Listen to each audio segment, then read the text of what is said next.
যাদবপুর প্রায় 1 লক্ষের ব্যবধানে জিতবে 100%। ভোট কি ভোটের সময় কি কোনো রকম কোনো অশান্তি হয়েছে? প্রচুর অশান্তি হয়েছে। আমাদের আইএসএফের প্রচুর কর্মীকে মারধর করা হয়েছে প্রায় এক থেকে 2 ঘন্টা ধরে। বহু এজেন্টকে বসতে দেওয়া হয়নি বুথে। তারপরে আবার সমস্ত জায়গায় প্রার্থী এবং আমাদের ইলেকশন এজেন্ট ছিলেন যিনি, উনি এছাড়াও সেন্ট্রাল ফোর্স আর্টিক্স বাহিনীকে নিয়ে স্টেপ বাই স্টেপ প্রতিটা বুথে যাওয়া, সমস্ত এজেন্টকে বসিয়ে দেওয়া আসা।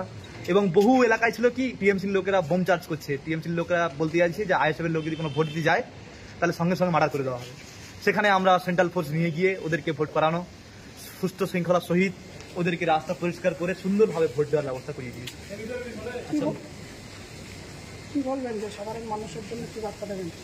সাধারণ মানুষ এখন বুঝতে পারছে যে ভোট দিয়ে কত আনন্দ লাগে। এতদিন পর্যন্ত ওরা কিন্তু স্বাধীন ভারতে বাস করতো, কিন্তু পরাধীন ছিল, নিজের ভোটটা নিজে দিতে পারতো না। কিন্তু এখন মানুষ পুরোটাই স্বাধীনতার জন্য লাভ পেয়েছে, এরকম একটা মানে ওরা আনন্দেই বিজয় মিছিল শুরু করে দিয়েছে। আমি বহু জায়গায় মানা করি, তাও তো উদ্বেগকে আর আটকানো যায় না। তারা আবির টাবির মেখে বেদম নাচানাচি শুরু করেছে। যাদবপুরের মধ্যে কতটা বুথে ছাপ্পা চলেছে এরকম কোনো আশ্বাস? না, অলরেডি গুজব উঠছিল কিছু কিছু জায়গায় টিএমসি খুব ছাপ্পা করেছে, কিন্তু আমরা সেটা করতে অনেকটা অংশে বাধা দিয়েছি। কিছু জায়গায় হয়েছে, বাট যে সমস্ত জায়গাগুলো রেললাম ছাপ্পা হতো বা আইএসএফ এর সমস্ত কর্মীদের মেরে ধরে করার চেষ্টা করছিল বা সাধারণ কর্মীদের মারধর করেছিল, সেটা পারেনি। আমরা বহুত অংশে আটকেছি এবং সে তুলনায় ছাপ্পা করতে তেমনটা সুযোগ পাইনি। বলছিল বারাইপুরের সংখ্যাটা নিয়ে বারাইপুরের ভোট এখন মনে করছেন যে বারাইপুর পূর্ব এবং বারাইপুর পশ্চিম ভাঙড়ের পরে স্থান নেবে।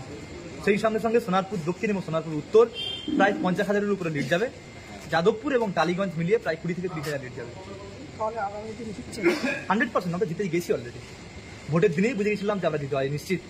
যারা বুথ ফেরত থেকে আসছেন ভোট দিয়ে, ওনারাই বলছেন যে ভাই আমার প্রথম ভোটটা আমি নিজে দিলাম, আপনি যে ব্যবস্থা করে দিলেন, আইএসএফ যে ব্যবস্থা করে দিই, তার জন্য আমি খামকেই দিয়েছি। এই যে দেখেছি আপনাকে ভোটের দিনে কি বলবেন, কোনো কি প্রশাসনের অবহেলা ছিল? ছোটি পুলিশ ছোটি চাচ্ছিল, এটা বাস্তব। প্রতিটা ইলেকশনের মধ্যে চেষ্টা করেছিল যে এটাও করার জন্য, প্রতিটা বুথে আটক করে বিভিন্নভাবে কর্মীদেরকে যেতে না দেওয়া, এজেন্টকে বসতে না দেওয়া চেষ্টা করেছিল, কিন্তু আলটিমেটলি শেষ পর্যন্ত পারেনি। যখনই আমরা চটি পুলিশকে বলছি, অভিযোগ করছি যে আপনি ইলেকশনটা সুষ্ঠু সহিত করুন, সুষ্ঠুভাবে করুন, শান্তি শৃঙ্খলা বজায় রাখুন, কিন্তু উনি তো ব্যস্ত হয়ে গেছেন, সেটিংয়ে তো ব্যস্ত হয় না উনি। সেন্ট্রাল ফোর্সকে যখন অনুরোধ করা হচ্ছে আপনারা ইলেকশন মুভমেন্টে এসছেন, আপনারা একটু হেল্প করুন, আমাদের কর্মীরা যাতে ভোট দিতে পারে, এজেন্টরা বসতে পারে, তার ব্যবস্থা করুন। ওনারা বললেন সেই চটি পুলিশের আইসি নিয়ে আছেন, ওনাদের উপর ডিপেন্ড। আইসি যদি নির্দেশ দেয় তবে ওনারা যাবেন, নাহলে যাবেন না। তাই কোথাও কচু বাগানে বসে আছে, কোথাও আম বাগানে বসে আছে, লিচু বাগানে বসে আছে, কোথাও আবার মদ খাচ্ছে, কোথাও মাংস খাচ্ছে, বাদাম খাচ্ছে। প্রশাসন বলতে সেন্ট্রাল ফোর্স, ওদেরকে রাজ্য পুলিশ খাওয়াচ্ছে। এবং রাজ্য পুলিশে যারা আইসি আছেন বা ডিপার্টমেন্টে যারা এসছেন, ওরা কানে কানে বলে আসছে ইধার মত যাও, উধার যাও, যেদিকে আইএসএফ আছে ওইদিকে যেতে বলছে এবং ওইদিকে ধরপাকড় করছে, মারধর করছে। আমরা কিছু কিছু জায়গায় দেখেছি যে তৃণমূলদের বিশাল আরে মেরেছে। কি বলবেন তাহলে? কি না, সে কিছু জায়গায় বলতে নয়, যারা টিএমসি দুষ্কৃতি ছিল, দুষ্কৃতি ওরা আবার টিএমসি তো হতে পারে না। আর টিএমসি তো ওদেরকে নিয়ে ব্যবসা করে আর কি বলা যায়, এটা তো কোম্পানি একটা। ওই কোম্পানি যদি কোনো বন্ধ হয়ে যায় তাহলে তো তালা লেগে যাবে। ভাঙড়ে একাধিক আইএসএফ কর্মীদেরকে মিথ্যা কেস দেওয়া হয়েছে, কি বলবেন? না, এটা তো আনলিমিটেড ছিল প্রথম থেকেই।